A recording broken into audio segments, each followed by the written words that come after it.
All right, hey guys, let's stream a little bit and let's read a little bit more news about Russia, everything's happening in that country, in Ukraine, and so on and so forth. And I'm gonna start this with quite an old news, but nonetheless, I wanted to bring attention to this because it's quite embarrassing and I think pathetic and sad. These are Russian astronauts, cosmonauts as they're called, on International fucking Space Station, and they unveiled flag of self-proclaimed Lugansk People Republic, basically occupied freaking territory of Ukraine, occupied by Russia, of course. And this is Lugansk flag, Donetsk flag, and these are people who are supposed to work in an international environment, supposed to work in science, the one sort of sphere, well, not the one, but one of the spheres that um supposed to be like really kind of crossing the borders and removing any nationalistic barriers and so on and so forth. And yet here are the people that represent Russia who are waving on the International Space Station flags of occupied territories as if it's anything good. And why it's so egregious, and it was done I think in July. Why it's so egregious is because somewhere in February, yeah, apparently on 24th of February, they were wearing kind of yellow jackets, obviously with some blue Russian stripes, has blue things, of course, but badges were blue, and people kind of saw it as a solidarity of these cosmonauts with actually Ukraine and with just in general of international society and so on and so forth. But what they said is that we picked the color, we accumulated a lot of yellow material, so we used it. Nothing, nothing to read here about, which is just, it's shameful, it's pathetic, and it's disgusting, to be honest, this thing that they've done. After wearing, I don't know if it was just a coincidence, if they're telling the truth, not the truth, doesn't matter really. What matters is that these three people, Artemiev, Matveyev, Korsakov, are just pieces of shit because they're just doing what they're told. Like they're literally 400 kilometers away, orbiting fucking in space, near orbit, orbiting freaking Earth, working with international society, with international scientists, so on and so forth. And this is what they're doing. Like I'm like so perplexed at how the rest of the people are feeling right now, like locked with these morons on the station. Truth be told, like I understand that it's an international space station. After this, I would just say like fuck Russia. Like let's just build our own station. Fuck them. They will obviously not support their own station. They already sank Mir station, if you know about it. If not, Google MIR station, and so they will definitely, like, if international sort of society, international agencies, space agencies will like sort of distance themselves from Russia in the space, Russia's space program will not exist. So what these people have done is despicable. I just wanted to bring attention to this because this is despicable. I found it a long time ago on 4th of July. Pretty much it was on my Twitter, and I was like, fucking hell, this is just disgusting. These are the people who are supposed to be, again, for Earth, society, whole globe together coming to work on this space station, to work on the projects, etc., etc. It shouldn't be about this nationalistic Kremlin's fucking interest. I don't know, maybe they're also brain dead fucking cunts because, if I didn't know any better, like if I met a guy looking like that on the street, I would think that he's a fucking thug or something like that. So maybe there's that. Um, yeah, don't know. Just wanted to bring attention to this because this is disgusting.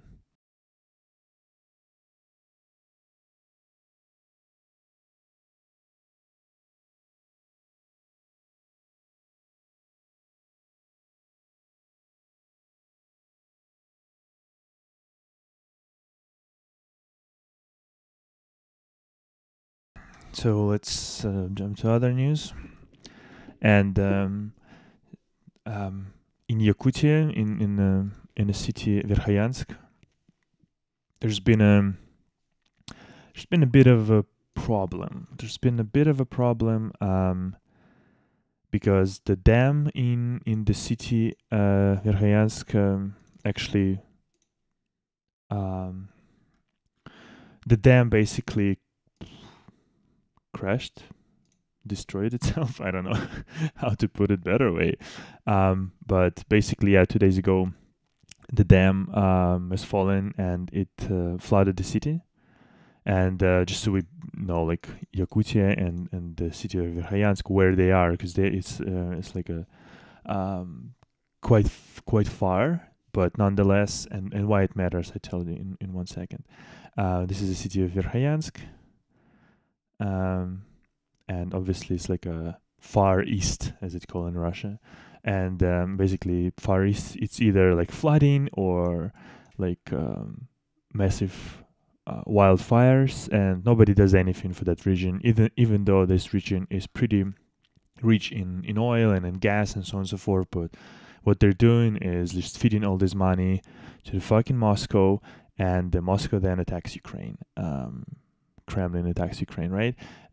So yeah, we're gonna get to this later, I think, but I hope so much that Russia, after this year, maximum in next year, will just fall into pieces. Like fall into pieces. This empire has to end. So there would be like 20 more new republics, and they would live their own lives. But that's another question. Why I'm bringing this is because, so yeah, the dam basically broke in that city, flooded.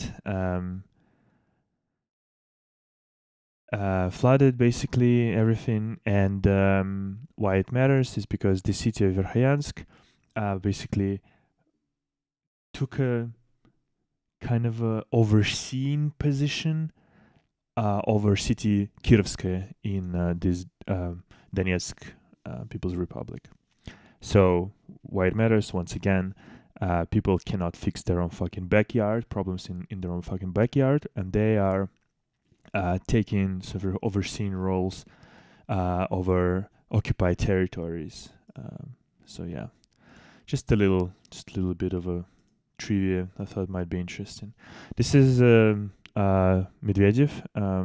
If you remember, Russia had a president like that. That's what he says.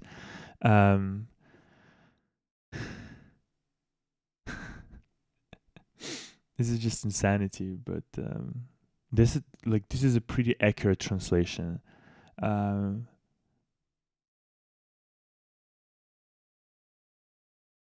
Basically, like, yeah, European connoisseurs of frogs, liver, and pasta. Talking about Macron, talking about Scholz, talking about what was that? Wait. And Draghi, right? Italian prime minister. So he's saying like frogs, meaning France, liver, meaning basically Germany, and pasta, meaning Italy, right? Just as a reminder, this is still top, like higher up in Russian government. This is an ex-president of Russia. He's talking about his past colleagues basically as connoisseurs of frogs, liver, and pasta. You know, just like think about that. Think if like Obama would say something like that. Think of like whatever Merkel would say something like that. This is a past president, ex-president of Russia, saying connoisseurs of frogs, liver, and pasta about politicians from Germany, France, Germany, and Italy. Yeah, benefits are nil. Promise to Jin. Yes, and that's a like tweet from quite some, almost like a month ago, right? It's a month ago, yeah, a month ago. But it fucking aged like a fine wine, right? Like because the benefits are nil, which is not true, obviously. Howitzers are working. Ukraine was granted access, not access, but at least like promised to join EU, basically. But yeah, this is what he's saying. like drank some vodka in a train and then go back to fucking home. Yeah, just wanted to bring this to attention because I'm not sure if probably nobody's actually take like paying too any fucking any attention to this stupid person. But this is what a ex-president of Russia is saying. This is insanity. But yeah, this man Andrei Zakharov is a BBC journalist, and he's like trolling all of these fucking morons in Russian government by basically asking them like why are they not joining Russian army, or why are their sons not joining Russian army? If they're such a fucking patriots, they could just go there and support Russian army, not with words but with actual action. He's doing this like pretty much at every like post of any higher up Russian official, which is so it's just a fine wine. And of course no answers, no nothing. I think a couple of people actually like answered to him.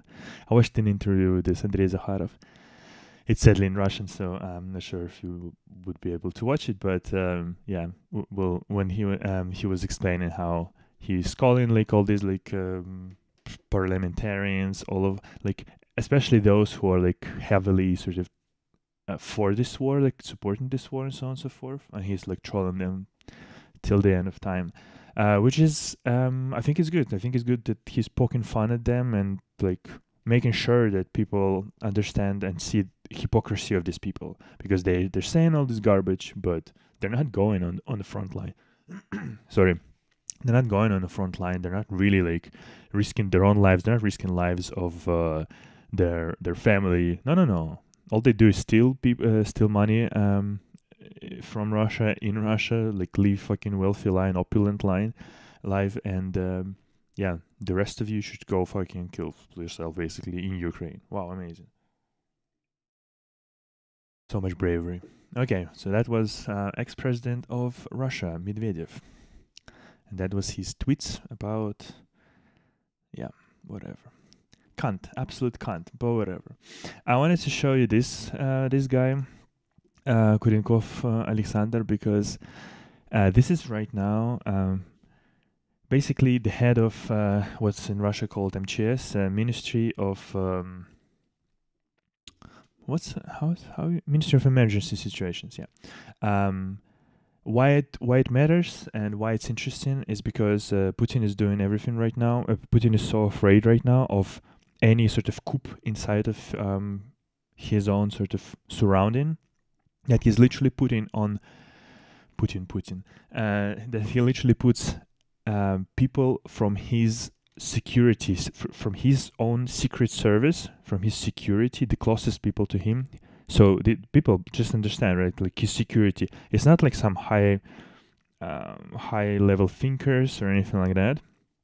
It's people who are loyal to him. So they could be absolute fucking brain-dead morons, but because they're loyal to him, he puts them on any like position of power. And now it's Ministry of Emergency Situations gonna be, which is like, you would think that somebody like competent should be in charge of Ministry of Emergency Situations when you actually have like thousands of hectares of wildfires.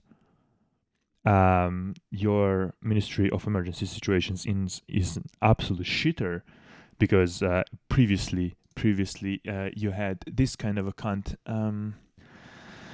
who is right now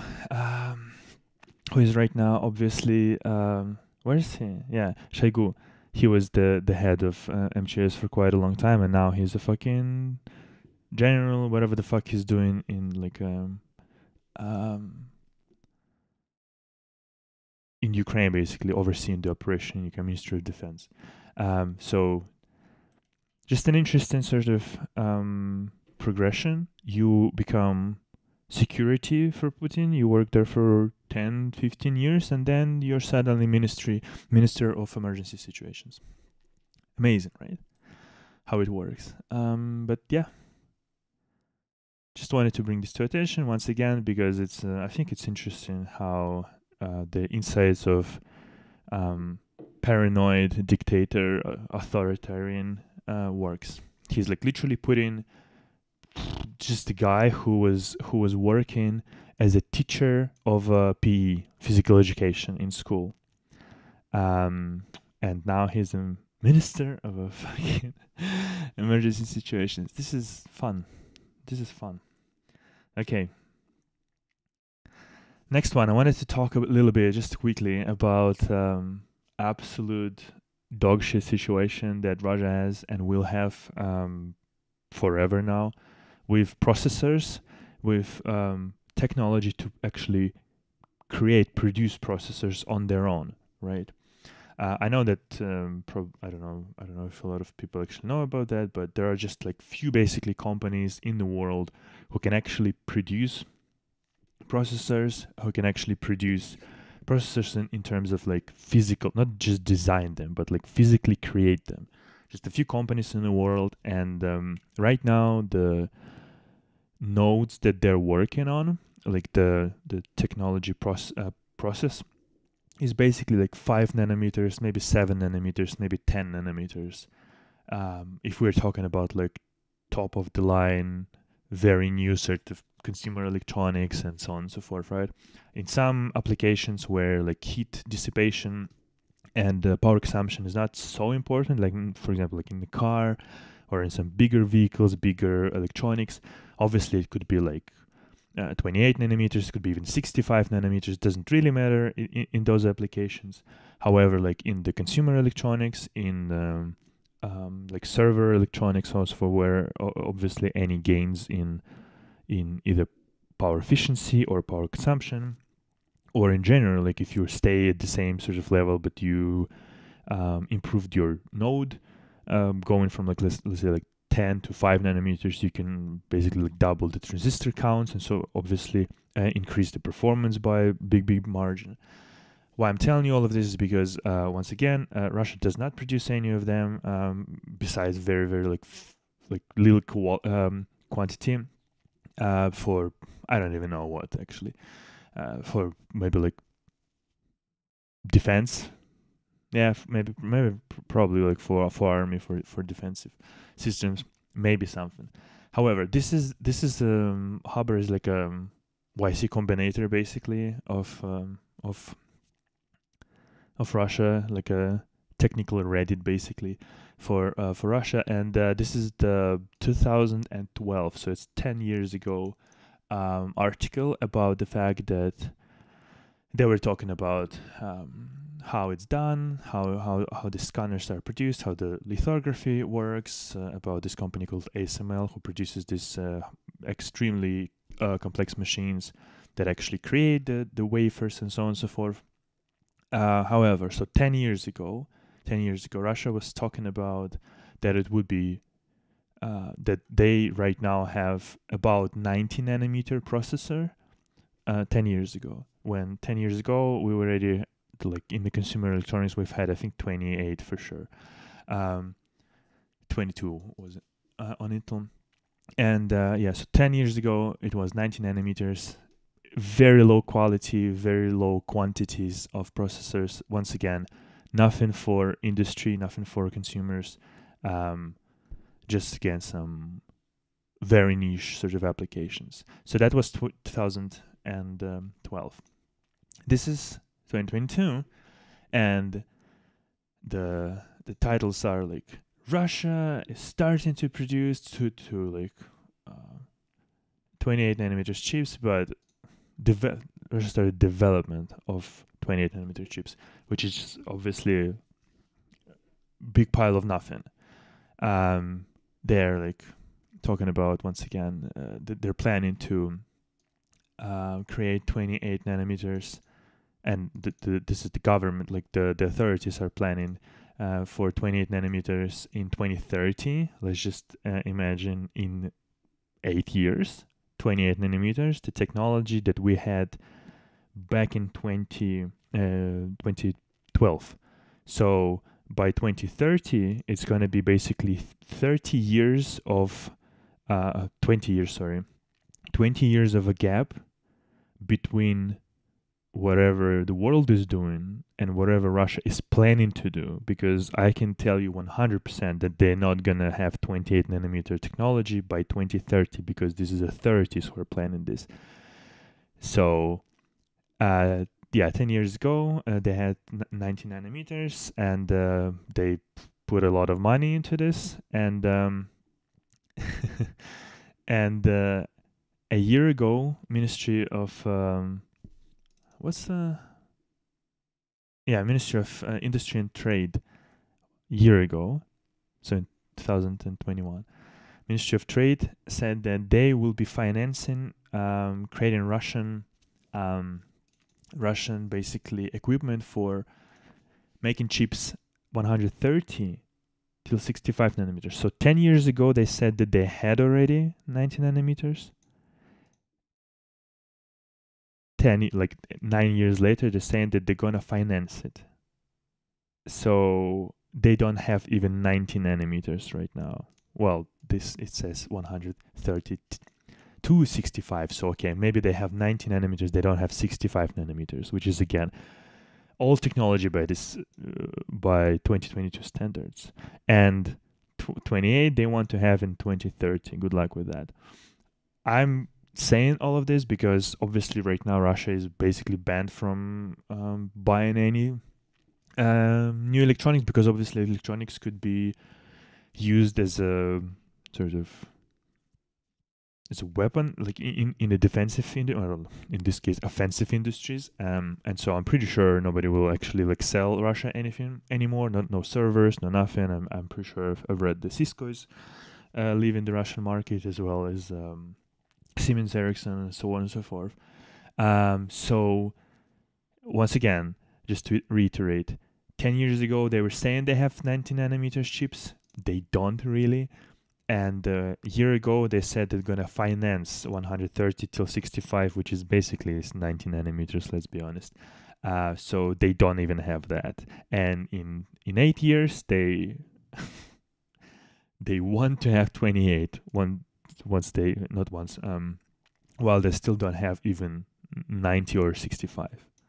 So when the world will be like on like sub nanometers probably scale somehow, or just in general, like right now 5 nanometers, I think TSMC wants 3 nanometers in like next year, maybe Samsung as well, not sure.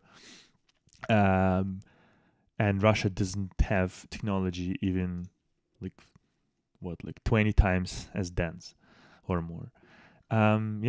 So Russia was doing was creating or have created actually several Baikal processors, but this is not their processors, in the sense that, as you can see, this proud logo of ARM. So they licensed the architecture of ARM. Yes, I know that like a lot of companies do this. Apple is doing this, obviously. Like Qualcomm is doing this. Everybody's doing it basically right now. If we're talking about like mobile chips, although as you can see, this is not a mobile chip. This is a chip for desktop computers.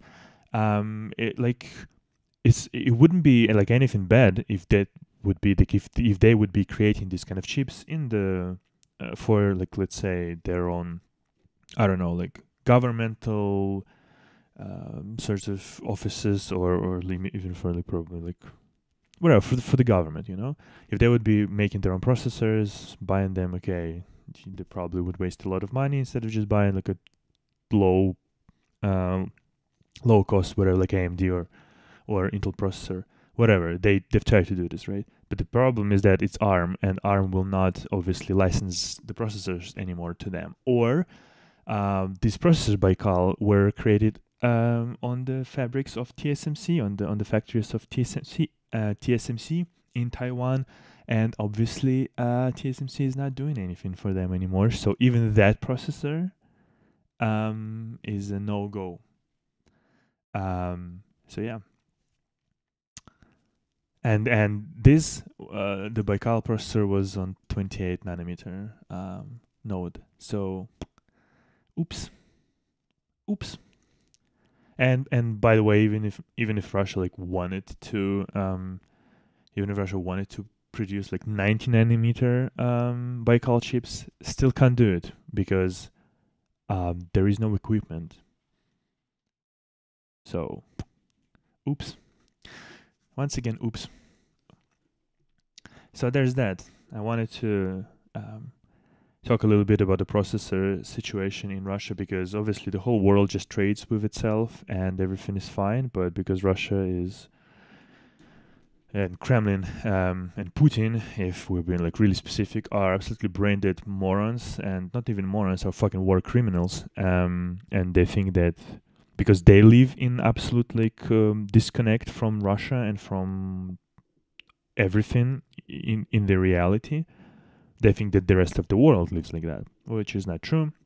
Sanctions, fuck you, Russia. Nobody will even blink to cut them off from all this access to this technology, because nobody gives a fuck about Russia in that market, because there are many countries, companies who would gladly fill TSMC sorts of capacities, and TSMC doesn't even have that much capacity because it's all occupied by contracts. So yeah, fuck Russia, basically, gladly.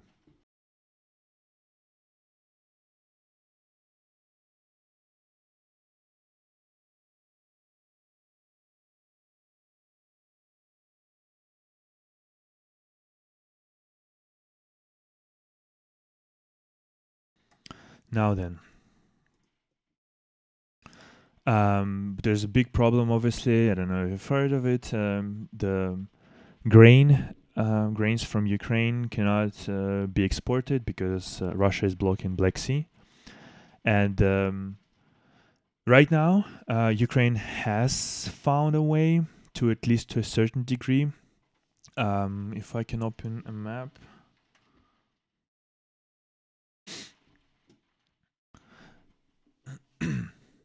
If I can open a map and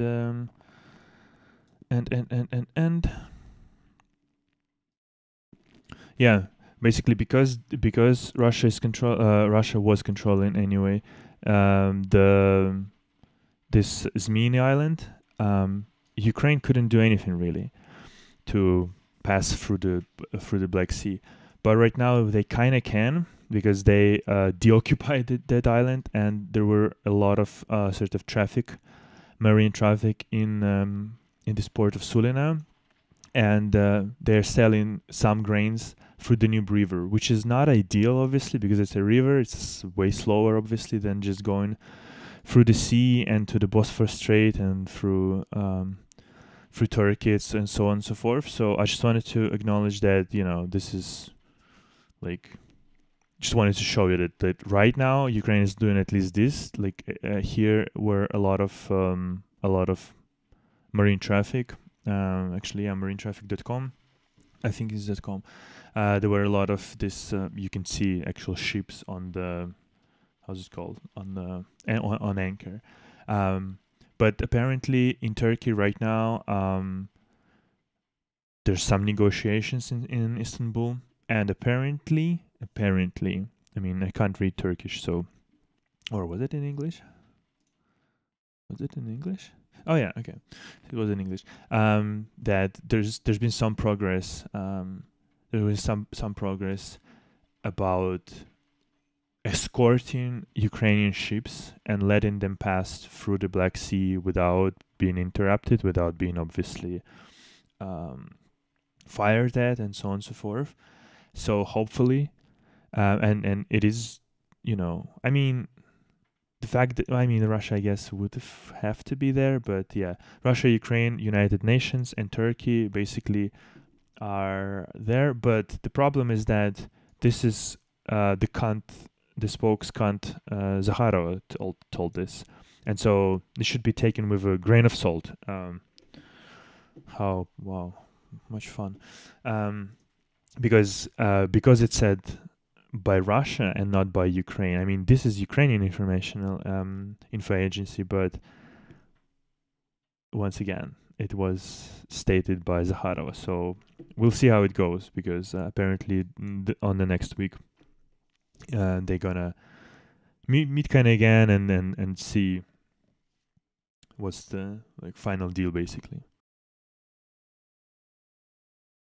So yeah, I don't believe that is gonna be sort of it's gonna be so easy to do. I mean, it's not easy because I think that the talks have been ongoing for several at least, yeah, I think several weeks right now. But I mean, it's Russia. Like, why would you fucking trust Russia? Let's put it that way. So I'm not sure, but we'll see. All right. Um, what was that about? Oh yeah, that was about HIMARS systems and the fact that um, they are already changing a lot, changing obviously in favor of Ukraine, which is amazing, which is finally. And Minister of Defense Alexei Reznikov, Ukrainian Ministry of Defense, obviously, said that the HIMARS are changing the rules of the game changing the rules of this war rather, and he is optimistic that maybe, probably, maybe, hopefully, that the partners will send the rockets with 300 kilometers of distance. And I think this is going to happen because it seems like this is a strategy of the Western countries right now, or like USA in this particular case, maybe UK as well, because Europe just fucking sucks balls. No offense to any European, because it's just seemingly they're not fucking doing anything, especially Germany doesn't help at all. God, fucking cunts. Um, but apparently, like, why there's always like delays, like weeks delays, whatever. It's because USA with allies, right? They take some portion of Ukrainian army officers, whatever personnel. They train them either in Germany or in Poland or perhaps maybe even the United States. Not sure about that. Uh, for sure about Poland. Not sure about Germany or United States.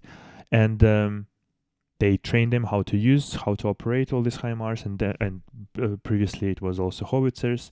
They give Ukrainians some equipment, not a lot of it, but some equipment. They see how Ukrainians are using it on the battlefields. If they're successful, the Western countries, in this case United States mostly, are sending more equipment. Same with HIMARS. They sent two of them, I think, first. That obviously they first taught the personnel how to work on those systems. They're sending two of them, and I think later they send another two, and they see how they work. If they're effective, if these machines are not captured, if these machines are not being destroyed, immediately, basically, then they're okay. Here's another portion of them. Here's another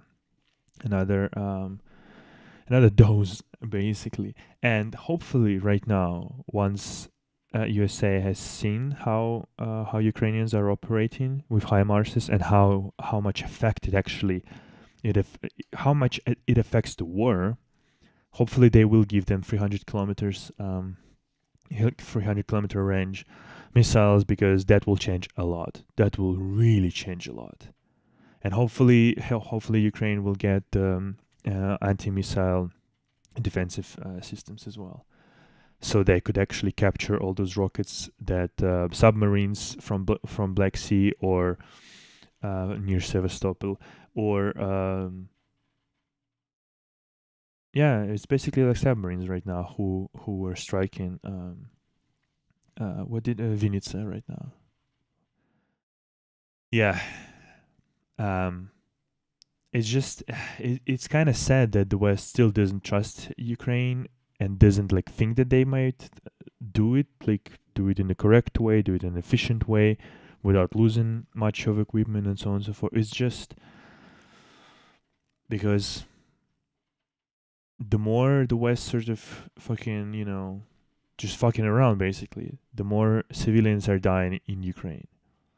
Vinnytsia, a city far removed from anything, 300, literally in the triangle Lviv, Kiev, and Odessa, far away from fucking frontline battlefields, wherever, and yet more than 20 civilians dead. Like,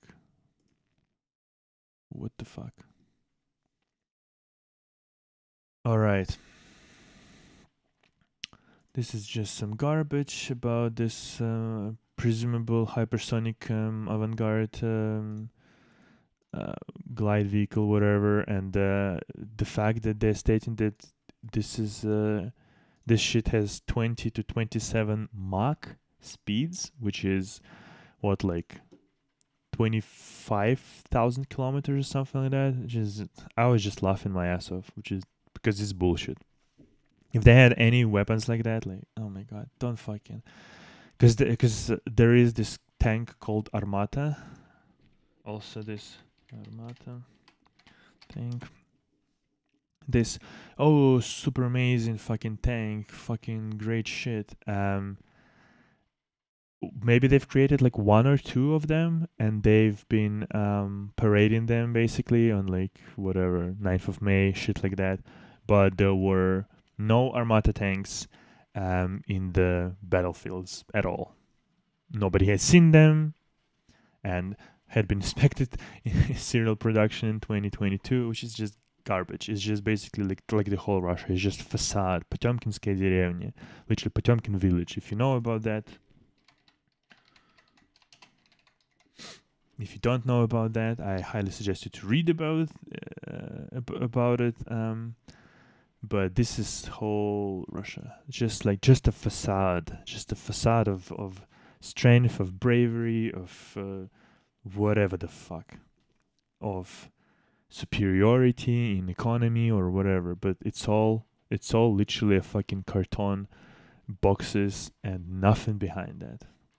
So I don't believe that Russia has actually this avant-garde hypersonic shit with max speeds of 20 to 27. No, just no. So yeah, I was reading about this a bit. This cunt was talking about this. Okay, who's talking about that? One interesting thing. Oh my god, there's the rain outside. Okay, probably will hear it. Hopefully not. Apparently in Ukraine, women will be also drafted right now. Drafted if they have like a specialty profession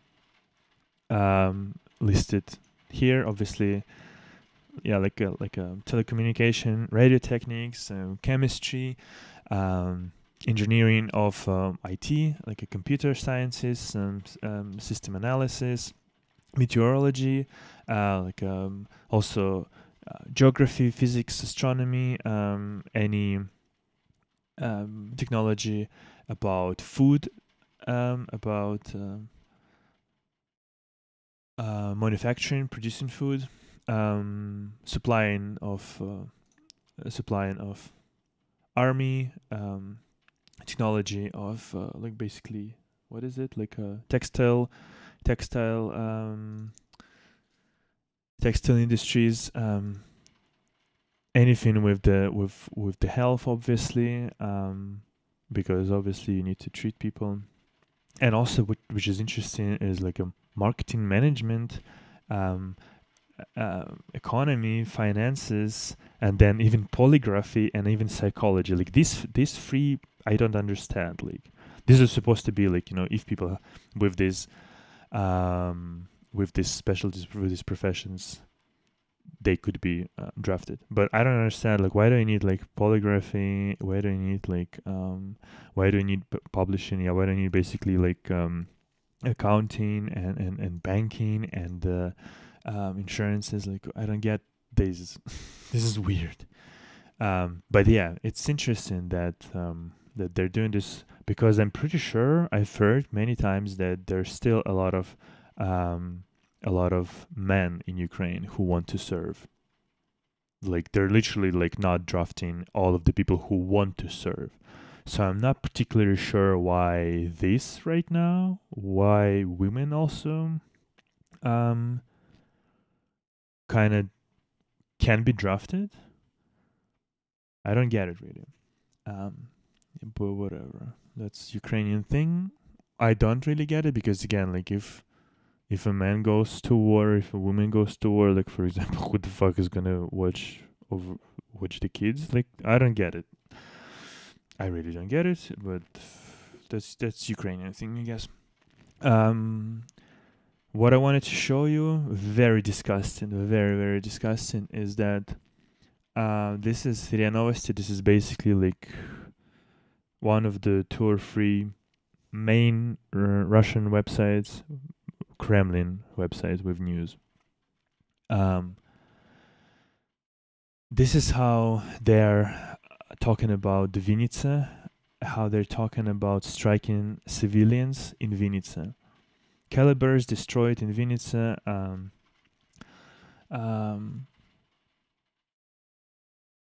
How you can like yeah, oh my god, I'm so bad in English. Participants in the meeting of the command of army of Ukraine. They destroyed in Vinnytsia participants of the meeting of the command of Ukrainian forces, armed forces. Why is that the case? Why they're saying this?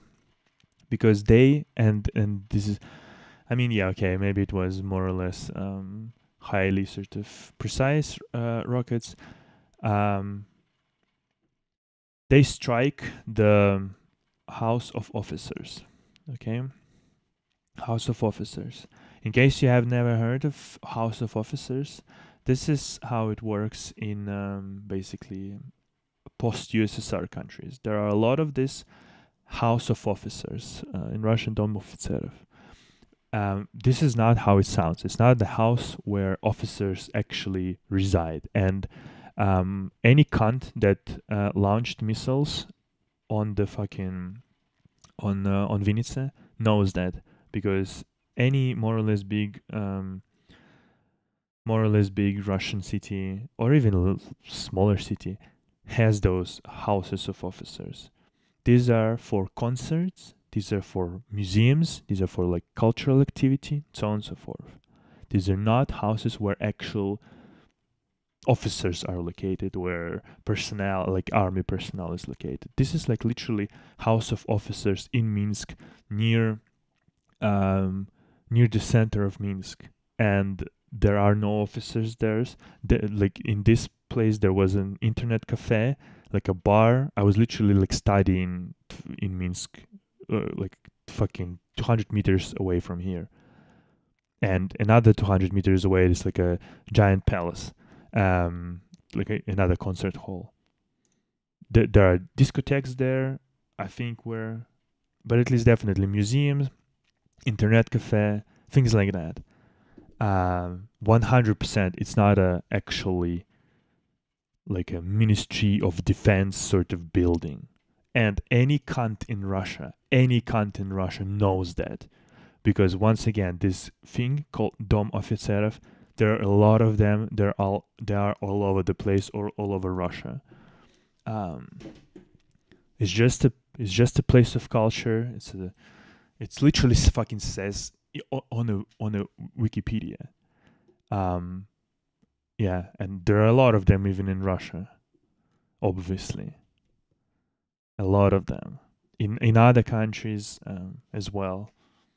Kazakhstan, once again, Belarus, everywhere basically. Turkmenistan, yeah, Dushanbe, right? So yeah, and yet they are stating as if they actually killed some officers in that house of officers, which is yeah. This is Russia for you. They're literally striking civilians, and yet they're claiming that this is they're destroying army of Ukraine.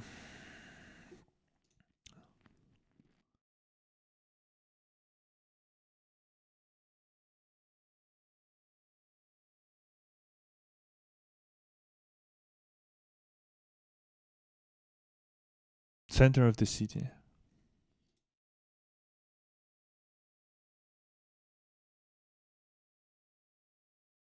Center of the city.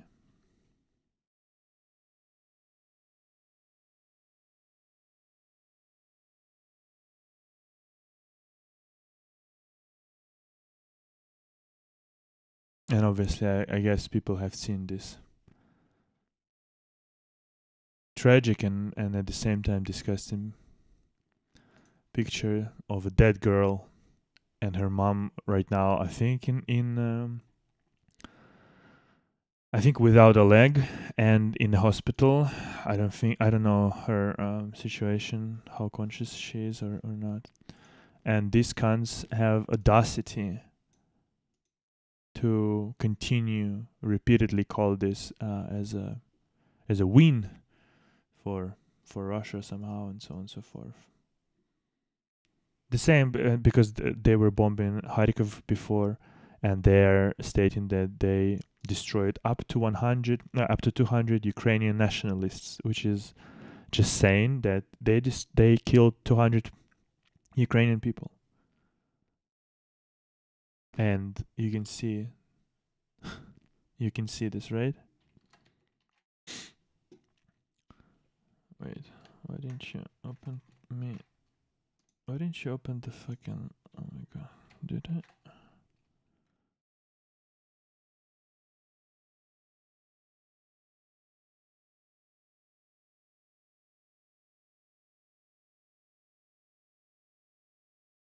Interesting that on this news it's 600 dislikes and 300. I'm assuming this is a angry face.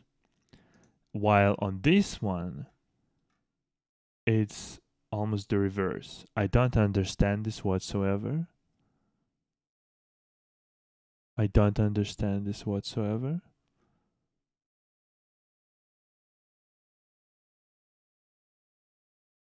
But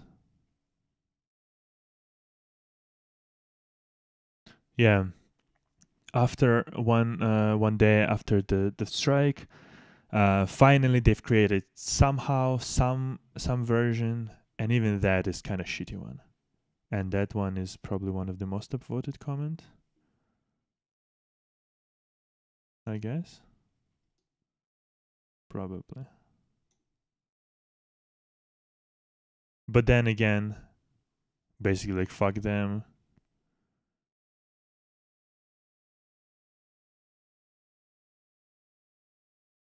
Yeah, okay, well listen. This is a dumpster of a website, so I'm not surprised that there are absolute brain dead people.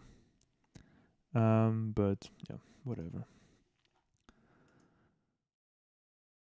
This is a TASS again, like basically the main propagandist kind of a news, very big air quotes, reporting agency, saying that about 20,000 tons of grains of wheat was destroyed in Zaporozhskaya Oblast. Uh, yeah, in 1.5 week, in the past 1.5 weeks, because of the fires, due to shelling of the fields by Ukrainians. So Ukrainians are shelling themselves and destroying their own crops, of course, as per usual. But once again, this is a sarcasm, obviously. Ukraine didn't fucking destroy their own crops, obviously. It's understandable to any actual human being with a half a brain.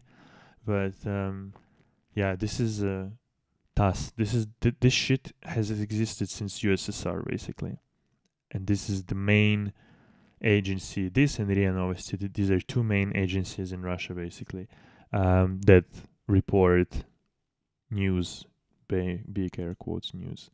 The same shit again about terrorizing civilians in Vinnytsia. Once again, military facility. Military facility. There was presumably there was some sort of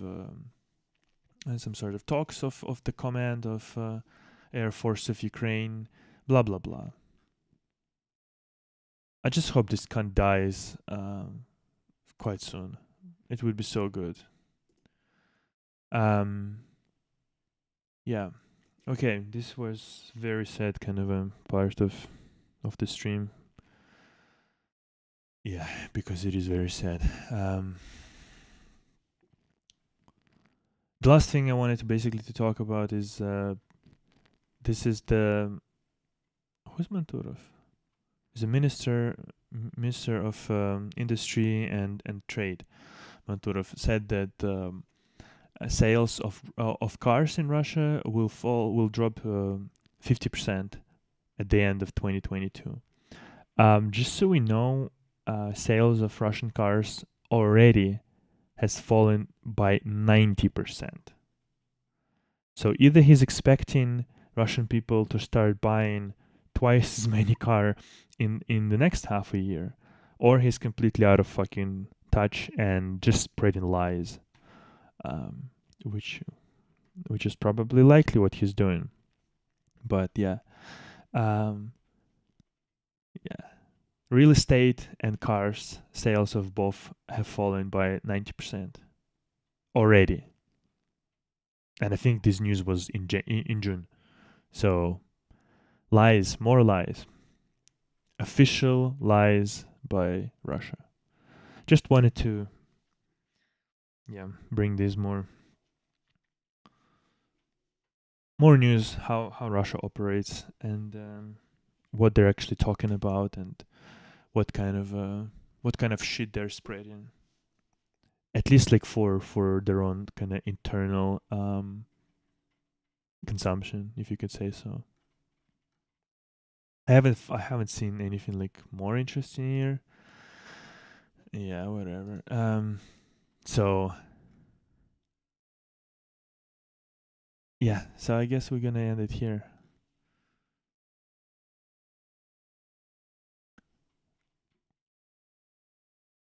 Yeah. All right. I think we're gonna end it here because and here they're already destroying up to 500 nationalists in Kharkiv, Zaporozhye Oblast, and for some reason DNR, like Donetsk People's Republic, whatever. What the nationalists in DNR? How is that fucking happened? I thought DNR is Russian controlled. Suspicious. But yeah, actually, good news are in Moscow Times and it is in English also. So if anybody ever wants to actually read normal news about Russia, the Moscow Times, I mean, obviously, The Economist, Washington, so on and so forth, they also publish it, but this one is specifically about Russia, the Moscow Times. And yeah, they're actually posting quite good news. Quite not good news, but correct news without fucking stupid propaganda. Okay, so we're gonna finish here. Thank you for watching. I'll see you next time. If you want, please subscribe to the channel, to the Twitch, and I'll stream next week when I have more news. Okay, take care.